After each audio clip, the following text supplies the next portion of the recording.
o povo da universidade diga que o nosso saber é um saber popular, saber empírico, mas não é um saber científico. Ou eu vou dizer diferente, o saber de vocês é sintético e o nosso saber é orgânico. Aí eles precisam fundamentar, olha, o saber orgânico é o saber que nos envolve, é o saber do ser. E o saber sintético é o saber que desenvolve, é o saber do ter. Quando eu atuei no movimento sindical, começou a discussão sobre o desenvolvimento sustentável. Ora, se já é desenvolvimento, não é sustentável. Porque você está desenvolvendo. Como é que você desenvolve? Desconectando, tirando de. Então, ao invés de desenvolvimento, eu escrevi biointeração. E aí, a universidade precisa que você fundamente. Então, eu vou fundamentar. Eu vou dizer que biointeração é tudo aquilo que você pode reeditar. E desenvolvimento sustentável é aquilo que você só pode reciclar. Aí tem a história da coincidência. As pessoas dizem, olha, eu encontrei com fulano por coincidência. Como por coincidência? Não, você encontrou porque você estava andando. Você estava andando e ele também estava andando. E depois que se encontraram. Então não é coincidência, é confluência. Porque a coincidência, essa palavra, ela é uma palavra que tenta enfraquecer as origens. Se você se encontrou por acaso, esse encontro não tem origem. Nós extraímos os frutos nas árvores, eles expropriam as árvores dos frutos. Nós extraímos os animais na mata, eles expropriam a mata dos animais. Nós extraímos os peixes nos rios, eles expropriam os rios dos peixes. Nós extraímos a brisa no vento, eles expropriam o vento da brisa. Nós extraímos o calor no fogo, eles expropriam o fogo do calor. Nós extraímos a vida na terra, eles expropriam a terra da vida.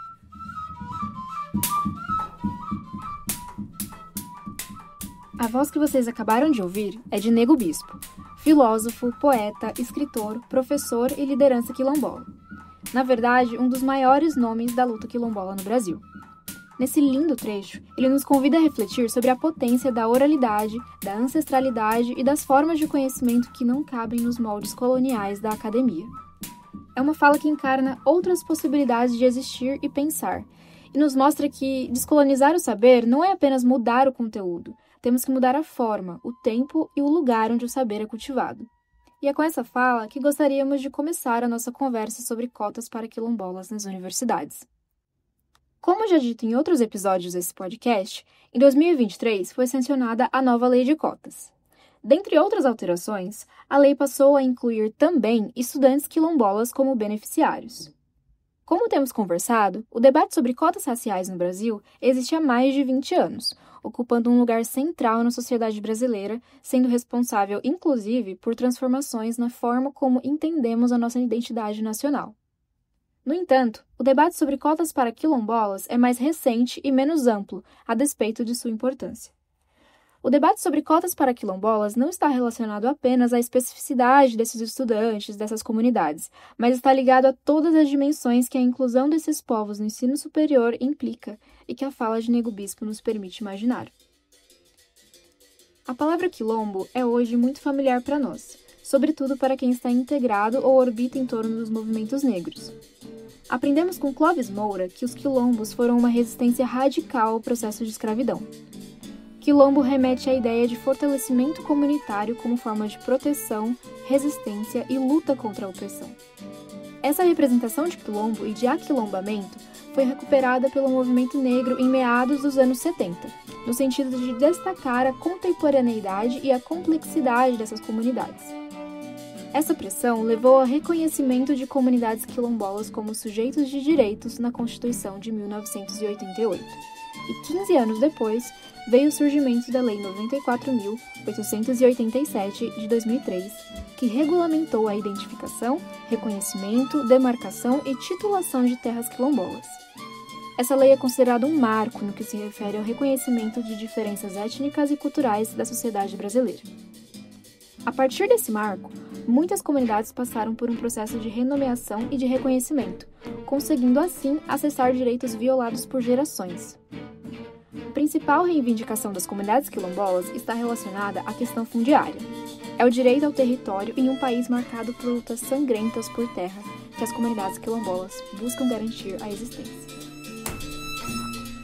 Você já imaginou eu, com a minha mão suja, de dendê, que só sei cavar cova, só sei correr o braço para arrancar caranguejo, eu vou me embora para Salvador com meus filhos, eu vou encontrar lugar bom lá na cidade grande? Não vou encontrar, só vou encontrar as periferias. E lá o que vai ter é os nossos filhos aprender o que eles não sabem aqui. O que aqui eles só sabem arrastar rede de noite, cavar cova, e lá ele vai aprender o tráfico. Ele não vai ter emprego e ele vai aprender a roubar. Por exemplo, eu sou Eliette. Sou Eliette, filha de Chica, neta de Guilherme. Beleza. Mas eu na capital, eu só sou Eliette. Então, quando uma pessoa negra, sem muito estudo, vai para uma capital, ela é só mais um número. E ninguém te vê, ninguém te enxerga o que tu é. Pra que eu sair daqui? Não tem como eu sair daqui, não. Nem eu, nem ninguém quer sair daqui, não. Mesmo com ameaça, eu estou aqui dizendo ao seu governo, eu quero a terra, porque no dia que tiver essa terra aqui, eu estou garantindo que os meus netos, os meus filhos, vivam num lugar sossegado. Essas vozes são das quilombolas Lenira dos Santos e Eliette dos Santos, no vídeo Resistência Quilombola do Canal Preto no YouTube. Outra reivindicação central para a luta quilombola é uma educação que realmente considere as múltiplas dimensões da vida dessas comunidades, ou seja, uma educação que não esteja voltada apenas para o mundo urbano, branco e produtivista, mas que esteja conectada com os saberes, modos de vidas, cosmovisões e formas de organização desses povos. Trata-se não apenas da inclusão de pessoas quilombolas no sistema de ensino, mas sim de uma educação a partir, para e com as comunidades. O ingresso de estudantes quilombolas nas universidades não se trata apenas de garantir o direito a uma população cuja existência foi historicamente invisibilizada, o que já é muita coisa, mas também é trazer o ponto de vista dessas comunidades para o centro da produção de conhecimento. A inclusão de quilombolas na nova lei, por si só, não é garantia do acesso imediato desses estudantes e da permanência deles nas universidades brasileiras. Eu vou criar cota para um quilombola lá do interior da Bahia ir para a universidade. Mas de que forma ele vai permanecer na universidade? Quem fala aqui é Gildemar Trindade, quilombola, estudante de Direito e escritor, em um bate-papo no canal do YouTube Eita Nordeste.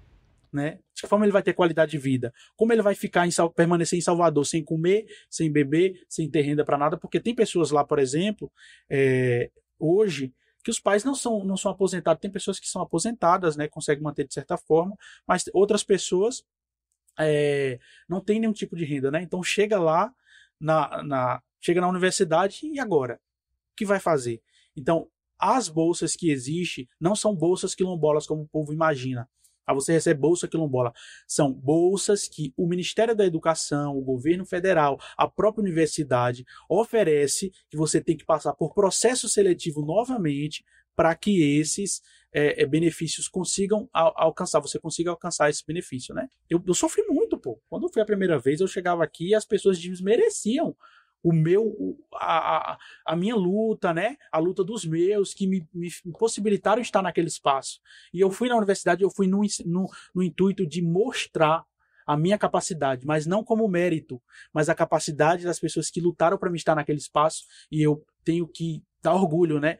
Assim, no sentido de que eu estou ali, eu sou cotista, mas, por exemplo, eu tenho um desempenho hoje, na atualidade, de produção acadêmica, que muitas pessoas que estavam ali junto comigo, que estudaram em escola particular, os melhores colégios, não têm, né? Então, por que quando a gente começa a alcançar esses espaços, as pessoas veem isso como injustiça, né? Então, qual a visão que se está construindo a partir disso? Né? Processo de racismo ali, um racismo velado, em que tenta, de certa forma, deslegitimar também esses estudantes quilombolas. E eu coloquei, não, essas pessoas foram, mas eu ajudei e orientei essas pessoas a ocupar esses espaços. Muitas pessoas que são da comunidade quilombola de Parmeira das Crioulas estão lá hoje em dia, graças a Deus, e a gente continua nesse processo de levar elas para lá novamente, né? Por mais que tenham esses comentários das pessoas que não têm certo conhecimento de como funciona, de como mas lá é o nosso espaço e a gente vai continuar ocupando. Quer as pessoas queiram, quer não. muito caminho se tem pela frente. O que podemos aprender a partir das experiências já em andamento? Quais as principais demandas e especificidades? Quais as dificuldades de acesso e permanência de estudantes oriundos de comunidades quilombolas? Quais os efeitos da entrada desses estudantes em universidades de todo o país? O que a entrada desses sujeitos, que trazem junto suas comunidades e lutas, tem ensinado às universidades? Para responder a essas e outras questões, conversamos com Edneia Tavares Lopes, professora do Departamento de Química na Universidade Federal de Sergipe, Magno Barros, pós-graduando em Liderança Quilombola, e Mailson Acácio, Liderança Quilombola, graduando em Geografia, também na Universidade Federal de Sergipe. Esse trio maravilhoso esteve conosco discutindo sobre como essas questões que envolvem a execução das políticas de cotas para quilombolas reverberam na universidade, em seus cotidianos e trajetórias acadêmicas, bem como em suas comunidades e militâncias. Assim, oferecem uma perspectiva ímpar de quem está realizando e vivendo a política. Isto é, tanto as dificuldades impostas pelo racismo, que também estrutura a academia e as formas de produzir ciência, que ainda estão longe de se descolonizar, como também as possibilidades de agenciamento coletivo proporcionado por essa interação entre comunidade e universidade. Eu me chamo Heloísa Correia, sou uma mulher negra, moradora da cidade de Mauá, na região metropolitana de São Paulo, desde que nasci. Sou a primeira da minha família a entrar numa universidade pública. Essa minha trajetória começou aos 22 anos, em 2023, quando eu entrei como cotista na Universidade Federal do ABC, onde eu curso o bacharelado em Ciências e Humanidades e o bacharelado em Políticas Públicas. Eu realizo iniciação científica sobre as cotas desde meu primeiro ano de graduação, e hoje faço um mapeamento das ações afirmativas nos cursos de pós-graduação das estaduais paulistas, além de uma pesquisa sobre o papel do Núcleo de Estudos Africanos e Afro-Brasileiros da Federal do ABC na ampliação da reserva de vagas para docentes negros da universidade. Este é o podcast Caleidoscópio das Ações Afirmativas, que faz parte do projeto de pesquisa Caleidoscópio das Ações Afirmativas, Avaliações, Experiências e Alcance das Políticas de Cotas nas Universidades Públicas. Esse projeto conta com uma rede incrível de pesquisadoras e pesquisadores de todo o país que trabalham com esse tema. É coordenado por Paulo Sérgio da Costa Neves e financiado pelo CNPq, Conselho Nacional de Desenvolvimento Científico e Tecnológico. Edneia, Magno, Mailson, é um prazer enorme ter vocês aqui com a gente e ouvir a experiência que vocês estão vivendo de corpo e alma com a implantação de cotas para estudantes quilombolas na Universidade Federal de Sergipe, a UFES. Então, a partir do cotidiano de vocês, desses lugares diferentes que ocupam, docência, militância, pesquisa, como vocês estão vendo e vivendo esse processo? Edneia, você poderia começar a partir do seu ponto de vista de quem está lecionando e orientando, ou seja, recebendo esses estudantes? Pensando nas políticas afirmativas na UFES, né, a única universidade pública do Estado, que isso também é importante, que a gente entenda que no Estado só tem essa universidade pública, não tem universidade estadual, então tudo que está ali, as consequências serão muito mais sérias para o Estado, né? Hoje a gente tem o IFES, né, mas não tem uma universidade estadual, né? Então, assim, na UFES, o que nós enfrentamos antes da legislação, né, dessa alteração, né, na lei de cotas que inclui quilombolas? Então, mesmo sendo o quarto estado, né, com maior população, né, quilombola do país, nós não tínhamos nenhuma, por exemplo, identificação quem são os estudantes quilombolas. Então, e não é falta de esforço de identificar quem são eles, de dialogar na instituição, nós não conseguimos, né? Inclusive com o trabalho de mestrado, então a gente tem uma dificuldade.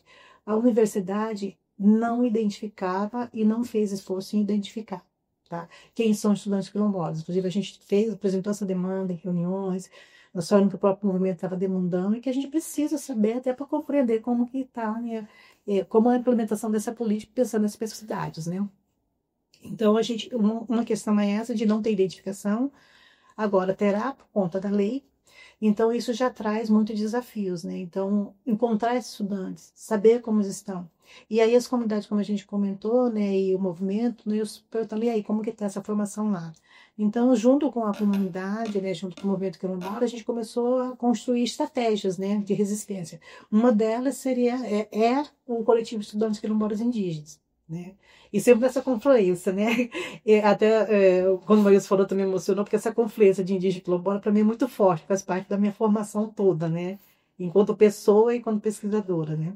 Então, aí esse coletivo foi criado e nós temos também um diálogo muito próximo das comunidades. Eles também avisam, né? Alguns estudantes, eles vão entrar na universidade e falam: vocês vão lá e procuram o NEAD, vocês não procuram o professor de NEAD, vocês não procuram o coletivo, o Maílson está lá. Então, a gente está tentando construir essa estratégia. Não, a comunidade lá e mais aqui, né? Mas com todos esses desafios, né? Mas construindo estratégia para tentar trazer esse estudante, dialogar com esse estudante, ver as possibilidades, que nós não somos uma instituição, a gente sempre fala, mas o que a gente pode fazer, né? Enquanto pessoas em movimento, né? Pessoas ativistas engajadas, né? Então, isso é uma das questões que a gente tem procurado fazer. E dentro desse desafio, que institucionalmente não temos na política, a não ser a política, né? A Bolsa Permanência, que é uma política nacional. E que, inclusive, os alunos têm muita dificuldade, às vezes pede prazo, às vezes não consegue dar material, e aí ligam, é alguém da comunidade que liga para a gente, fora aconteceu, tá, isso, que documento é esse?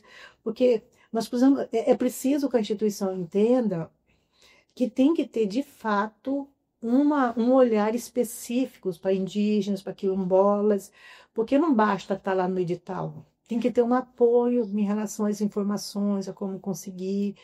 Nós temos 32 comunidades quilombolas identificadas pelo INCRA e 52 que o movimento identifica, nas mais diversas situações fundiárias, né? E dentre essas, nós temos 3 escolas com ensino médio só que estão em territórios quilombolas. Então, vocês fazem ideia da ausência, né, de políticas também na educação básica. Então, já o próprio conclusão do ensino médio, da educação básica, já é um grande desafio. E o acesso à universidade é outro grande desafio. Aí entra na universidade sem nenhum tipo, né, de preocupação específica com esses alunos, né? Então, eu estou falando de bolsa, de contribuição mesmo no acesso, né, aos seus direitos, né? E sem falar do ponto de vista do currículo, né? Se nós temos esse silenciamento, a universidade vai encontrar, como a gente anunciou, né, esse espaço que ele totalmente, né, ainda é fortemente marcado pelo centrismo, né, as colonialidades, o próprio racismo, né? Então é um desafio também esses espaços, tanto na graduação quanto na pós-graduação, né? A gente está pensando também como que está a presença desses estudantes ali? E é o silenciamento deles, o silenciamento físico, mas também do próprio currículo, né?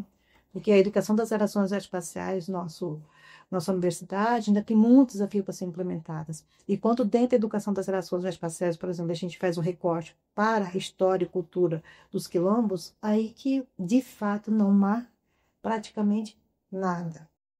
Magno, considerando que você é de uma geração em que a discussão sobre as cotas estava em outra chave, diferente da de Maílson, e que você já está consolidado como uma liderança do movimento, viu esse processo de cotas ser estabelecido, assim como tantos outros avanços e desafios do movimento quilombola, poderia compartilhar conosco essa experiência? Ou seja, como uma pessoa constituída a partir desses atravessamentos, como você percebe o avanço do acesso à universidade para estudantes das comunidades quilombolas? A minha militância começou por volta dos 18 anos de idade, e hoje eu tenho 36 anos. E eu sempre questionava por que o nosso povo ele vivia nas condições que vivia na época e que ainda vive hoje, mas a gente já melhorou um pouco, né? Entrei no movimento quilombola da minha comunidade na busca por direitos, né? Na busca pelo território. Quando a gente se identifica com a luta, a gente consegue perceber que há uma negação de tudo que a gente tem, que é nosso direito, né? Então eu entrei nesse intuito, né? Da gente tentar buscar soluções para as nossas vidas, para nossas famílias. Nosso território está lá no bairro São Francisco, né? Nós temos lá no território, nós temos mais de 500 famílias que compõem esse território, é composto por 5 comunidades. E a partir disso, a gente começa a não só militar na comunidade, mas a gente começa a sair da comunidade e buscar outros direitos. Um deles é a educação. E aí a gente começa a pautar, inclusive, a universidade e o INCRA. Na época, o INCRA tinha uma licenciatura que ela não nos identificava, né? A gente não se identificava com a licenciatura que o INCRA tinha do campo, a educação do campo. E aí a gente também começa a pautar a UFES, E aí, nessas indagações da UFES, a gente começa a perguntar qual a licenciatura que a UFES tem para nós, né? Para que possa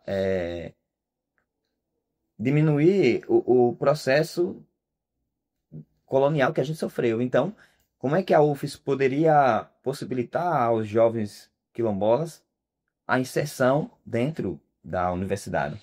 E a gente começa a pautar a UFES. E aí a gente conhece várias professoras, inclusive a professora Linéia. E aí a gente começa a ter uma aproximação mais constante, né, com a professora Linéia. E aí, a partir disso, a gente faz o Fórum de Educação Escolar Quilombola. E aí nesse fórum foi feito dividido em regiões, todas as regiões. A região que eu moro é a região do Baixo São Francisco, ele na região do Alto Sertão, na região sul, no centro de Aracaju, e reúne as comunidades quilombolas para debater o que é que as comunidades querem que aconteça, o que é que as comunidades querem que seja pautado na educação e que seja levado para a UFES. A partir disso, a gente consegue, a professora Dinéia, junto com a professora Lia, a professora Tereza, né, conseguem fazer um projeto que é o projeto Entrelaço de Resistência, o que temos e o que queremos na educação escolar quilombola de Sergipe. E aí, nesse projeto, consegue também trazer um outro projeto, que é o projeto da licenciatura em Educação Escolar Quilombola, que está sendo, que já foi construído, mas que ainda não foi dado os próximos passos, porque tem uma resistência grande da UFES, né? Aí a gente sofre um racismo que é institucional, né? A UFES também age com racismo institucional. E aí os estudantes quilombolas, quando chegam nesses espaços, a gente começa a perceber que há o racismo, né? O debate que ocorre na sala de aula, ele muitas das vezes ele está tão embranquiçado, e aí a gente começa a perceber que o espaço, por mais que seja público, ele ainda é do europeu, né? Ele é do europeu. Então aí a gente começa a se questionar, será que esse espaço aqui é feito para nós mesmos ou a gente aqui está de intruso? A gente é visto com outros olhos, eu sou visto com outros olhos. O que é que você está fazendo ali? O que é que eu estou fazendo naquele espaço? Né? Então, não leva em consideração todo o conhecimento que as comunidades têm. Na verdade, as comunidades quilombolas, elas são objeto de pesquisa, mas que essa pesquisa, muitas das vezes, elas não voltam como um potencial para que a comunidade ela avance. O pesquisador ele faz a pesquisa, muitas das vezes faz a pesquisa, mas a comunidade ela não tem o resultado da pesquisa, né? Mas a gente está em um outro momento tentando construir algo diferente que tragam esses conhecimentos das comunidades quilombolas, e não somente os conhecimentos das comunidades quilombolas, mas que tragam os alunos dessas comunidades quilombolas, os estudantes das comunidades quilombolas, para dentro da UFES, para debater o sistema, para mudar a lógica. E para você, Maílson, como uma pessoa mais jovem, como você tem experimentado esse momento de implementação de cotas e o reconhecimento dos quilombolas na UFES? Eu só estou aqui por conta do NEAB. Isso aí a gente enxerga. Só estou aqui por conta dessa mudança de povo, que foram do movimento quilombola, que pautou o NEAB, que o NEAB esteve junto, enfim. Só estou aqui por conta disso. E ponto. Como as disputas da universidade atravessam os currículos, como isso está me atingindo. É bem complicado. Eu participo muitas horas da professora Edneia, do departamento de Química. E isso tem cutucado. Isso tem cutucado muito. O meu departamento de Geografia, que tem uma ausência enorme, tanto o PPC, não falo nada de quilombola. Nada de heré, nada de nada. Né? E aí, como essa experiência de fazer pesquisa com quilombola, sobre quilombola e com indígena e sobre indígena, atravessa a minha pesquisa e minha formação enquanto professor de geografia e também no meu departamento de geografia, né? O meu departamento ele está muito agoniado, né? Eu falei uma semana passada num seminário que eu sou a pedra no sapato de vocês, porque antes de mim vocês nunca falaram sobre quilombola. Não por conta de mim, enfim, nada disso assim. Entrando nesse espaço de formação no ensino superior, eu enxergo que é um avanço muito grande para a gente. Então, eu entendo que o movimento quilombola tem avançado muito na gente que está na Universidade Federal de Sergipe. E nós, não é um movimento que está avançando através da gente. A gente tá avançando, dialogando com o movimento quilombola, né? Então, assim, essa galera aqui que tá do meu lado são referências para mim, não na literatura, tem um outro de vida também, porque eles estavam, quando eu tava nascendo, eu já tava no movimento quilombola, né? E quando o Magno tava se formando, eu tava entrando no espaço de formação, mesmo no ensino fundamental, assim, nem imaginando que tá aqui hoje em São Paulo, mas assim, são momentos diferentes. Então, nós atravessamos Sergipe fases diferentes na luta do movimento quilombola. Tanto de pioneirismo em algumas partes, avanço em outras partes, ausência muito grande na Universidade de Sergipe.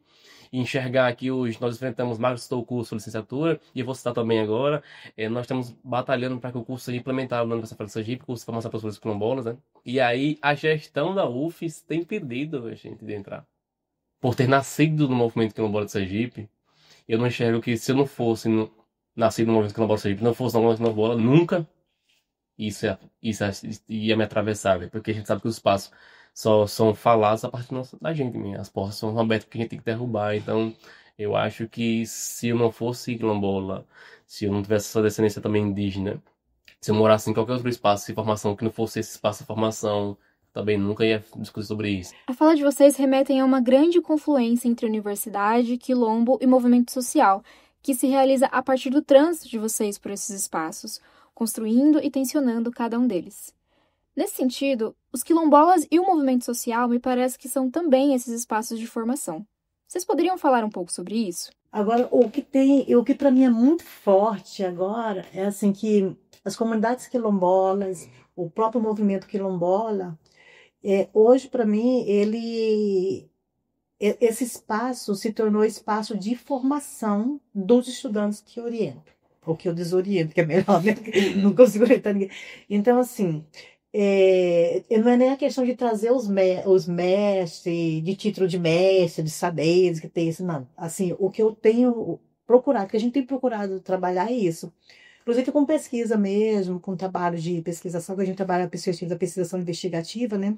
Então, por exemplo, na graduação, as disciplinas que eu trabalho são vinculadas às comunidades quilombolas. As comunidades quilombolas para ir lá aprender. Então, por exemplo, tem estágio. Eu inicio o estágio 4 no ensino de Química. Então, o que acontece? Nesse estágio 4 a gente trabalha modalidades. Estuda várias modalidades e a gente faz estágio 1. Geralmente a gente faz, né, na maioria das vezes, numa escola quilombola. Então, nós vamos para a escola quilombola. E mesmo, né? Mesmo botou dificuldade em briga mesmo, para ter transporte, para ter condições, a gente vai para a escola quilombola. Aliás, a gente vai primeiro para a comunidade quilombola, não para a escola. Conhecer a comunidade. Aí o presidente da associação, os moradores, vão explicar o que é, vão conhecer. Então, tornar esse espaço com espaço realmente de formação. Um espaço, não é porque a gente vai lá validar os conhecimentos, não é isso. É ir lá aprender com os conhecimentos que tem ali, com as práticas que tem ali. Então, essa é uma das perspectivas que a gente, assim, fundamentalmente, que a gente tem procurado trabalhar, tem desenvolvido já há alguns anos. Acho que a gente avançou muito nisso, porque faz parte do nosso currículo hoje, né? Depois de muitos anos de briga, sou 18, né? De briga, né? Que eu estou nesse departamento, a gente batendo isso, né? Então, aí na pós-graduação também a gente tem trazido as comunidades quilombolas como esse espaço de aprendizagem também, mas não no sentido também exploratório, né? Não é esse o sentido também, não. Da mesma forma, como o Maíus comentou, nas minhas aulas, né, na graduação, eles estão presentes, dando aula junto, Bento, que é do Moçambique, Maílson, que está lá mais próximo, que aquele que está ali, né? Trazemos outros para dar aula, né? Então, eles fazem parte desse trabalho. E na pós-graduação também, né? Então, a perspectiva, né, a etapa que nós estamos cada vez mais é agora de também conseguir trazer os professores e professoras quilombolas, as pessoas quilombolas para o projeto, né? Para eles pesquisarem sobre eles, né? Sobre a educação escolar quilombola. E não a gente ficar falando sobre, né? Não que não tenha pessoas que não sejam quilombolas, mas tem também. E que já passa pelo crivo do grupo, né? Se não tiver compromisso, também não vai pesquisar, não, né? E a gente fala, isso, realmente tem uma seleção interna, né? Porque tem que ser pessoas que têm compromisso com a comunidade. A gente não vai não vai ter ninguém no projeto que não tenha compromisso e está com essa visão de exploração, né? De pesquisa exploratória mesmo, lá pegar, no sentido de exploração mesmo, né? De colonial mesmo, né? De ir lá pegar esse conhecimento, né? E só para ter aí seu diploma, né? Então é muito nesse sentido. Então, para a gente, né, o que a gente tem buscado na universidade, né, nossas ações, né, é constituir esse espaço ali como espaço que nós vamos aprender com. E da mesma forma, eu não tenho dúvida, também não vou ficar nessa questão de ingenuidade, que também a gente tem intenção de ensinar. Porque eu falo, eu não tenho nenhuma dúvida que intenção que a gente tem. É formar as pessoas, né, contribuir no que a gente pode pouco, mas no que a gente pode, para que ocupe esses espaços. Nós estamos numa luta dentro do Estado para a implementação da educação escolar quilombola. E dentro da universidade, as políticas afirmativas também com foco nas pessoas quilombolas, estudantes quilombolas. Mas para isso a gente precisa ter também essas pessoas formadas. Então, se a gente vai implementar a educação escolar quilombola, a gente precisa ter professores quilombolas formados e bem formados. Nós precisamos ter pesquisadores, pesquisadoras quilombolas formados aí que possam fazer isso, que possam assumir os espaços, inclusive na Secretaria de Educação. A gente tem que ocupar esses espaços com pessoas formadas, bem formadas, e como o Magno já comentou, Maílson, e comprometidas, né? Então, esse também é o que eu penso assim, que seja uma questão assim, que para a gente é muito forte, é muito caro esse compromisso também. Porque se não for pessoa engajada, não adianta ter a formação. Tem que ter muita força de grupo para aguentar os baques no departamento. Ele não falou isso não, mas eu vou lembrar. Tem que ter muito fortalecimento para aguentar os baques. Eu só falo isso hoje de forma explícita porque tem uma rede de apoio. Assim, ninguém vai bater só em mim, vai bater no movimento quilombola. Ninguém vai bater só em mim, vai bater no movimento indígena. Ninguém vai bater só em mim, vai bater no LEAB. Então, a pressão é feita a partir do momento que a gente vem caminhando para as coisas acontecerem. Eu só falo isso com liberdade, com propriedade. E até falei isso no evento. Eu só falo que sou quilombola hoje porque tem gente que me apoia. E há 10 anos atrás, com certeza, eu não falaria que era quilombola na UFRS. Porque dizendo que é quilombola na UFRS, você tem que ter muita força para aguentar os baques que vai ser. Então, por exemplo, o movimento quilombola está comigo e está com a gente, né, na pesquisando fazendo as coisas. Então, hoje em dia, esse fortalecimento para pesquisar sobre e com é muito importante. Então, assim, os currículos da gente, PPC de Geografia, PPC de Química. O PPC de Química é o pioneiro para a gente nos nossos cursos, né? A Linnea tem trazido isso porque ela vem pesquisando com isso desde Mato Grosso, desde 90 e alguns anos. E aí, com indígena, com quilombola, então, assim, o departamento de exatas e um departamento de humanas. Discussões completamente ausentes no meu, e discussões feitas desde... Não porque o departamento quer, né? Não é o departamento de Química, é as pessoas do departamento de Química, né? Então, assim, a gente avançou em algumas questões, mas atrasados de forma, assim, explícita e sem possibilidade de avanço no departamento, assim. Ninguém tá enxergando isso, ninguém acha que é importante falar sobre heré, ninguém acha que é importante falar sobre educação lá indígena, educação lá quilombola, educação lá no campo, educação no campo, EJA, educação de expressão de liberdade, nada. Não estão enxergando o que é importante, né? E aí, falando no curso de humanas. E aí, não é só eu que falo isso. Inclusive, tem texto publicado sobre isso. Com a professora Lívia, levou com o MPF essa discussão das ausências e discussões, dessas discussões sobre heré, educação social quilombola, educação indígena, Lei 10.139, 11.645, nos cursos de formação de professores.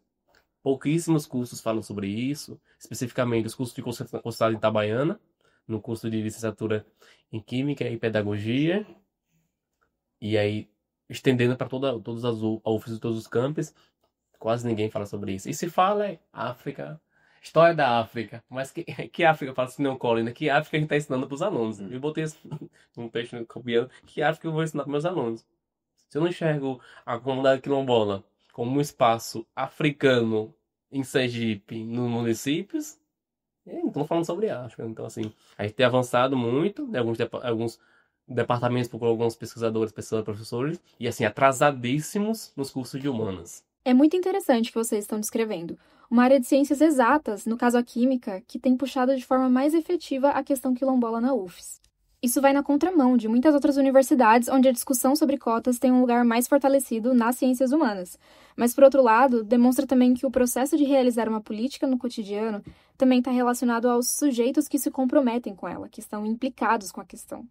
E só comentar uma coisa que o Maílson mencionou, que é ERER. Talvez nem todas as pessoas saibam, mas ERER é Educação para Relações Étnico-Raciais.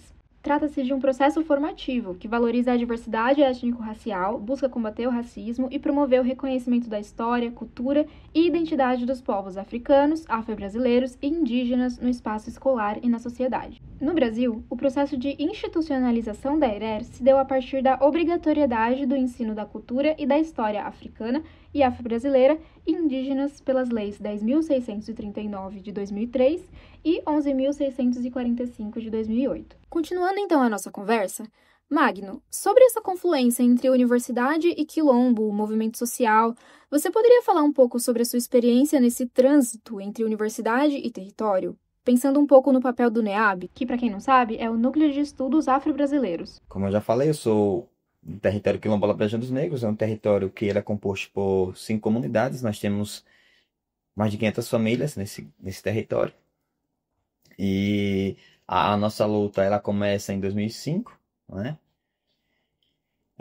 De lá para cá a gente já teve o RDI dele, foi publicado em 2015, e mais recentemente a gente teve a portaria de reconhecimento do ano passado, dia 20 de novembro do ano passado. Nós temos finalizando a etapa, né? Que na verdade o nosso processo ele já vai para 19 anos, né? A gente vai para quase 20 anos de luta, de muita luta e resistência. Ano passado a gente também publicou o protocolo de consulta, né? Um documento que ele vai ajudar a defender o nosso território. O nosso território ele é um território grande em comparação a outros, né? O nosso território tem mais de 8.000 hectares. E ele, como ele está próximo à margem do São Francisco e o Oceano Atlântico, ele é um território de disputa.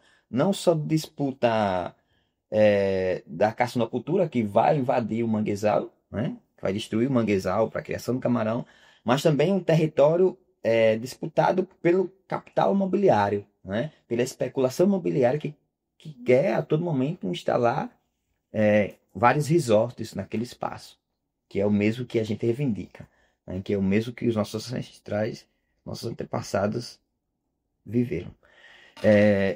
Então, sair do território para ir para a UFES é um grande sacrifício, porque eu tenho que me deslocar a 150 quilômetros. Eu sou professor também da rede estadual, eu sou pai de 4 filhos, então é bem complicado. Eu fico 3 dias na UFES, eu saio da minha comunidade na segunda, aí volto na terça, depois vou na quarta e só volto no sábado, geralmente. Então fico nesse deslocamento, nessa dificuldade toda de estar indo e voltando, né? Estudando e dando ao mesmo tempo assistência à família, né? E ao mesmo tempo buscando uma renda para que a gente possa sobreviver. Então é um desafio meu a toda semana fazer isso, né? Essas idas e voltas. Mas aí a gente encontra no NEAB um espaço onde a gente possa se encontrar. A gente, não só no NEAB, mas também no coletivo de estudantes afro quilombolas e indígenas. A gente vai encontrando esses espaços, né? A gente também tem um grupo de pesquisa, que aí nesse grupo de pesquisa a gente consegue se encontrar, a gente consegue conversar no grupo, a gente consegue festejar quando a gente pode, né? Com os nossos colegas. Então, chorar, um vai cantar, a gente, né? Esses espaços que também é um espaço, é um quilombo fora da comunidade, né? É um quilombo fora da comunidade, onde a gente se encontra, a gente partilha, a gente se descontrai um pouco, né? Para que a gente possa sair um pouco desses estresses e se relacionando com outras pessoas que são mais próximos de nós, são os nossos parentes, nossos irmãos que estão ali, irmãos de luta, que a gente vai construindo na militância. E aí também gostaria também de citar mais uma mulher, que é Lídia Anjos. Lídia Anjos, a gente já se conhecia antes de eu entrar na UFES. Lídia Anjos, ela faz parte do Movimento Nacional de Direitos Humanos, né? E o Movimento de Direitos Humanos, ele foi quem nos ajudou a defender o nosso território. Mais especificamente, Lídia Anjos, ela faz parte do Instituto Braços, que é um braço dentro do Direitos Humanos lá em Sergipe. Então eu já conhecia a Lídia antes de fazer parte da UFES, né? E aí a gente se encontra na UFES, Lídia fazendo doutorado e eu fazendo mestrado. Então a gente já vai criando esse laço que a gente já era parente, e aí a gente vai ficando mais próximo, né? Nesses espaços, mas também já conhecia. Então a gente vai criando um laço de mais aproximação, porque a gente já militava, né? A gente já se conhecia na militância e a gente consegue se aproximar cada vez mais nesse espaço que é o NEAB, que é o coletivo de estudantes quilombolas indígenas, né? No grupo de pesquisa, enfim. Magno, pelo que você diz, a gente pode entender que, apesar da universidade ser um espaço de reprodução de colonialismos e racismo institucional e estrutural, pode ser também um lugar de encontro, disputas e fortalecimento de lutas. Isso é um dos resultados esperados pela implementação das cotas, que a universidade, para além de possibilidades de acesso a um direito de qualificação, de profissionalização e, assim, a possibilidade de mobilidade social ou mesmo de produção de conhecimento, seja um espaço de disputas de visões de mundo, de projetos de ciência e de sociedade. E é nesse espaço, que tem se tornado cada vez mais complexo e diverso com as cotas, que movimentos sociais são fortalecidos e transformados e novas pautas e sujeitos emergem. Como você percebe todo esse processo? Esse é o nosso desafio enquanto pessoas das comunidades quilombolas, a não deixar perder as nossas essências, né? Não deixar despercebido e não deixar de falar de onde a gente veio. Essa a nossa missão também, porque se a gente perde isso, a gente perdeu toda a nossa história, nossas raízes. Então a gente não pode deixar nunca que se perca essa essência que é nossa, de onde nós viemos, de onde nós somos, para que a gente também possa retornar para lá e levar para lá o conhecimento. Na aula lá, né? Edneia, Magno, Mailson, eu gostaria de agradecer muito pela nossa conversa. Eu acho que as vozes de vocês reafirmam como a presença de pessoas quilombolas na universidade propicia a construção e visibilidade de novas epistemologias. Convoca a universidade a se repensar, a repensar os processos e fundamentos da produção de saber. Não é um caminho fácil, mas vocês demonstram como a luta não é em vão. E apenas com a luta de lideranças e pessoas que estão fazendo e vivendo essa política no cotidiano, o acesso de sujeitos historicamente marginalizados será garantido. E é só com a entrada dessas pessoas nas universidades que serão possíveis insurgências de outras formas de narrar o mundo, de elaborar perguntas e de construir respostas que realmente dialoguem com as territorialidades, espiritualidades e modos de vida ancorados na experiência quilombola. As cotas para pessoas quilombolas, portanto, não apenas tensionam a lógica meritocrática e excludente do ensino superior, mas contribuem para a reconfiguração plural da universidade como espaço de encruzilhadas epistêmicas, onde a cosmovisão negra, comunitária e anticolonial possa frutificar, criando fissuras e brechas nos alicerces coloniais. Este episódio utilizou áudios de Nego Bispo, Trajetórias, canal do Itaú Cultural no YouTube. Resistência Quilombola, canal preto, YouTube. E canal Eita Nordeste, no YouTube. Trilha sonora do vídeo Reisado é Bom, disponível no canal do YouTube do Centro de Estudos Musicais do Cariri. O roteiro foi escrito por Milena Mateus e Carmo, Carolina Costa dos Anjos, Pedro Lopes e Beatriz de Paula Azevedo. Direção, Milena Mateus e Carmo. Montagem e desenho de som, Anderson Souza. Esse episódio contou ainda com o apoio do Estúdio Javali Filmes e da FAPESP, Fundação de Amparo à Pesquisa do Estado de São Paulo.